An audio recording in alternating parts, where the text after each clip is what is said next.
Nah, Ya. kemudian pengajaran itu kan kata al-ilah ini kemudian dimonopoli oleh Muhammad menjadi sebuah nama. Jadi saya juga agak bingung sebetulnya ya kalau dibilang Allah ini adalah sebuah nama, Abi. Cuman menurut klaim Ya. Islam itu bahwa Allah ini adalah sebuah nama dan eh, nama ini sudah dibakukan menjadi milik orang Islam. Jadi semua orang harus Ya. menyembah kepada Allahnya orang Islam dan Allah Islam ini yang menciptakan langit dan bumi. Nah, kemudian mereka Ya. mulai mengambil semua nabi-nabi dari Israel, ya bahkan Yesus pun diklaim menubuatkan Muhammad. Nah, dan tentu kita tahu pengajarannya memang sangat berbeda. Nabi-nabi di dalam Alkitab Yahudi dan Alkitab Kristen, nabi-nabinya ceritanya beda dengan nabi-nabi yang di Al-Quran. Walaupun nama-namanya dimirip-miripkan, diserupakan. Tetapi dari bagaimana Muhammad ini bisa mengutip nabi-nabi itu yang ada di Al-Quran itu bisa berbeda dengan yang ada di dalam Alkitabnya orang Yahudi dan Alkitabnya orang Kristen, Abi.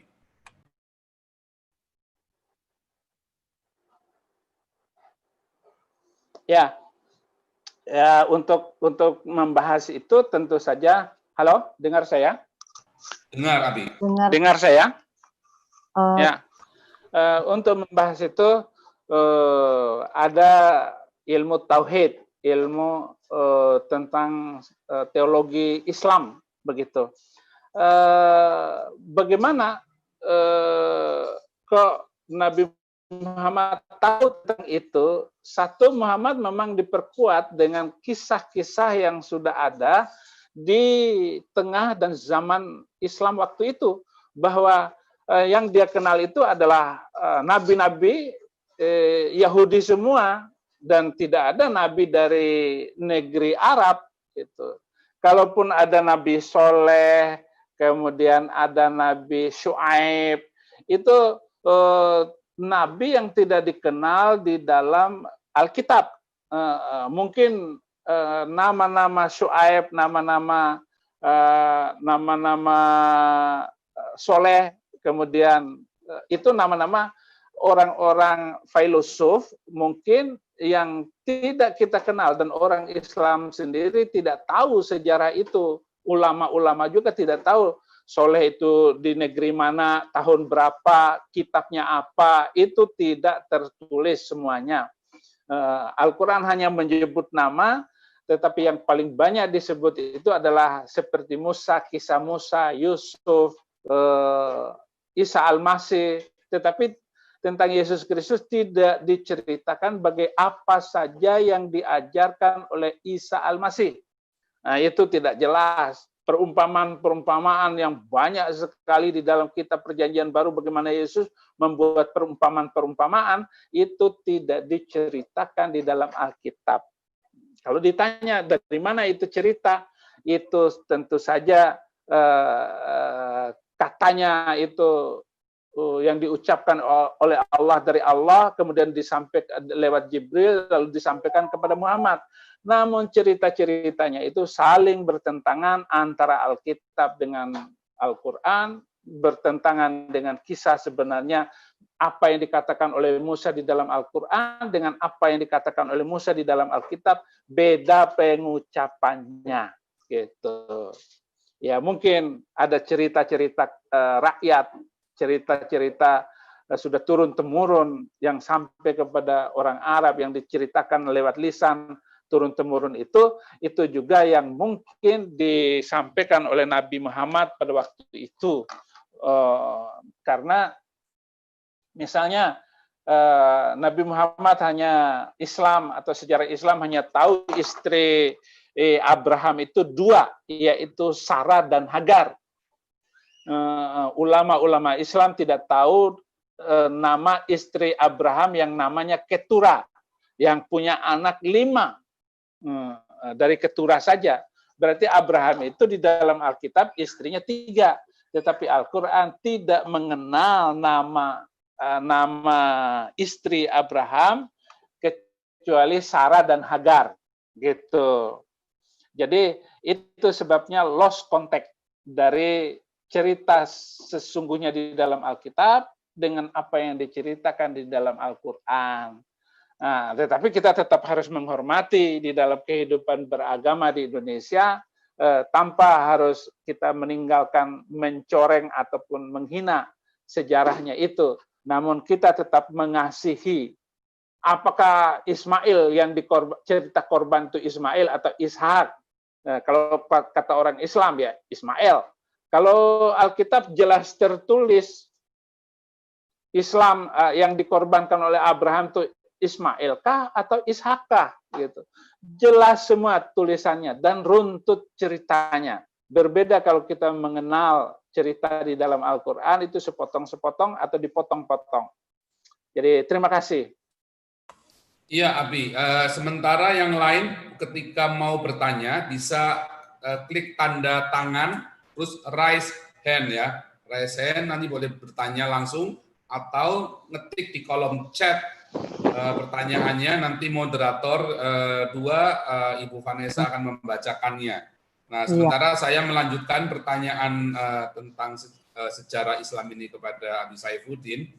Tadi yang tentang cerita nabi-nabi itu memang sangat berbeda sekali. Dan kalau saya ketemu dengan orang-orang Persia di sini, orang-orang Iran, ternyata memang Asura atau Sartus agama mereka itu, agama lama mereka itu memang tauhid. Jadi keesaan, tauhid itu bukan satu ya, tapi keesaan buat mereka. Itu sama seperti yang di Babel, Marduk. Itu adalah keesaan, ada Marduk ini, tapi itu adalah esa, sebuah keesaan. Nah, jadi saya setuju sekali tadi dengan Abi itu karena berdasarkan orang-orang yang di sini yang cerita, yang bersaksi kesaksian itu.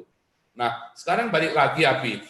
Kalau menurut apologet Amerika Amerika yang di Inggris ya, J. Smith itu bahwa termasuk arkeolog Dan Gibson yang kebetulan saya juga koleksi bukunya tentang arkeologi di dalam Al-Qur'an itu sendiri, Abi. Nah, menurut mereka ini kan kota Mekah ini belum pernah ada sebelum tahun 800, Abi.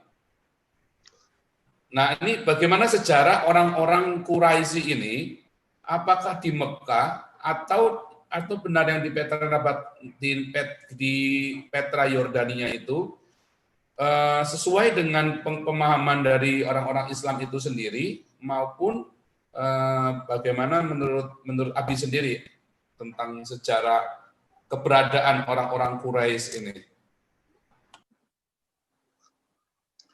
Al-Quran mengatakan bahwa yang membangun Ka'bah itu adalah Abraham dan Ismail, anaknya dari Siti Hagar, anak pertama dari Abraham yang lahir sebelum datangnya Ishak.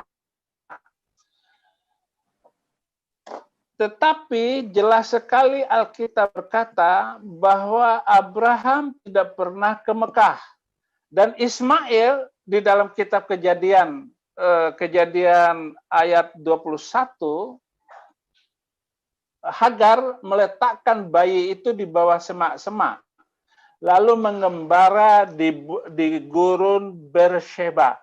Gurun Beersheba itu kalau kita lihat peta, itu adanya di Israel, bukan di Mekah. Kalau kita klik Gurun Beersheba seperti yang ditulis di dalam Alkitab, itu adanya di Israel, bukan di Mekah. Jadi bayi Ismail ini yang diusir oleh Hagar, yang diusir oleh Sarah dan dia pergi mengembara di Gurun Beersheba, dan Ismail tumbuh menjadi seorang pemburu binatang untuk menangkap. Dan dia itu membawa tombak, lembing, dan pedang selama dalam penggembaraannya itu. Dan Ismail bertemu Ishak itu ketika Abraham meninggal. Umur Abraham itu meninggal 175 tahun. Jadi nggak mungkin Abraham itu pergi dengan 10.000 mil jauhnya, dan itu ditempuh selama sebulan perjalanan kaki. Ishak dan Ismail bertemu karena Abraham mau dikuburkan. Nah, cerita Alkitab ini bahwa Abraham dikuburkan, dan hanya 2 kali itulah Abraham dengan Ismail, maksud saya Abraham dan Ishak bertemu dan setelah itu mereka berpisah lagi. Jadi nggak mungkin gitu. Ini satu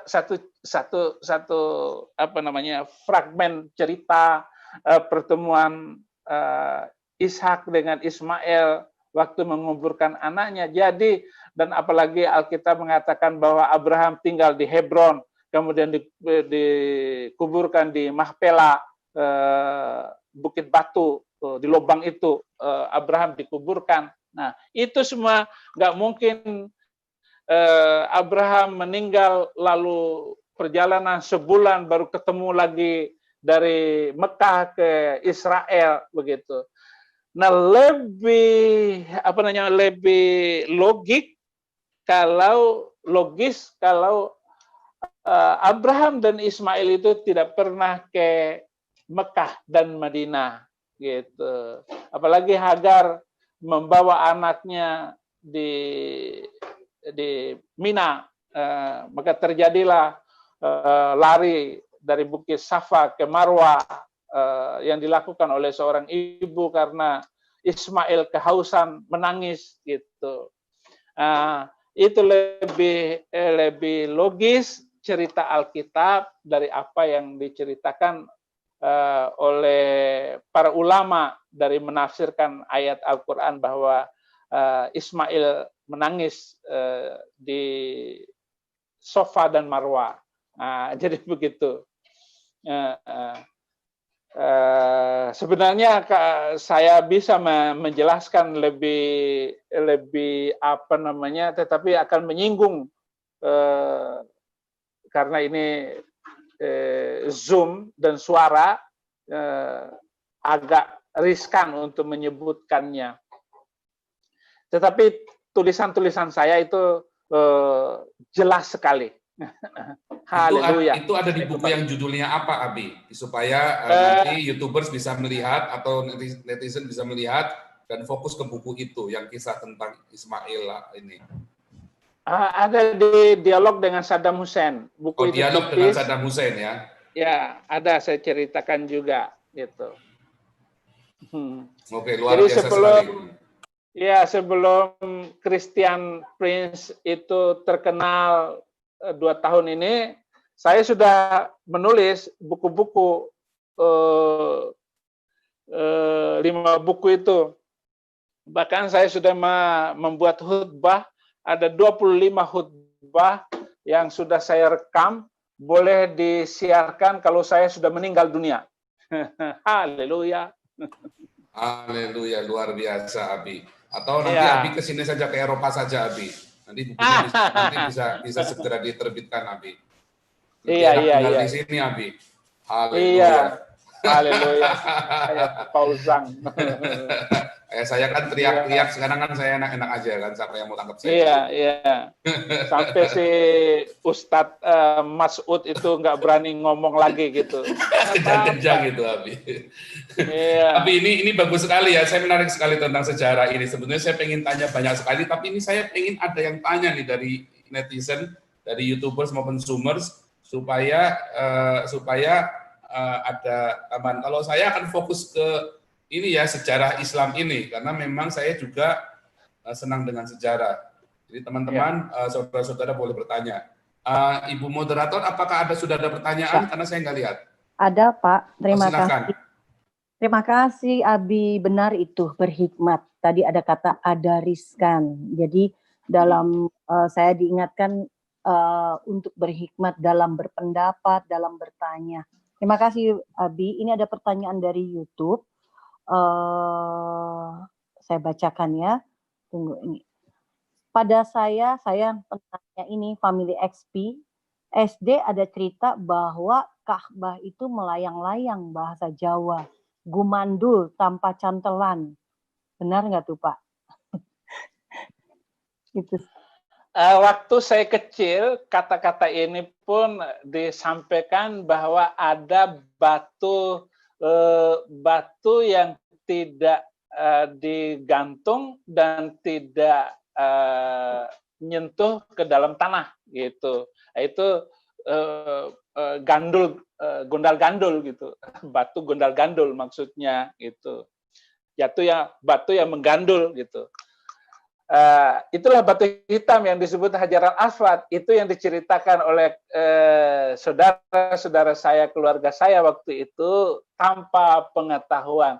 Jadi kalau Ka'bah itu adalah yang tergantung, yang enggak, ada dasarnya, tetap napak di bumi gitu.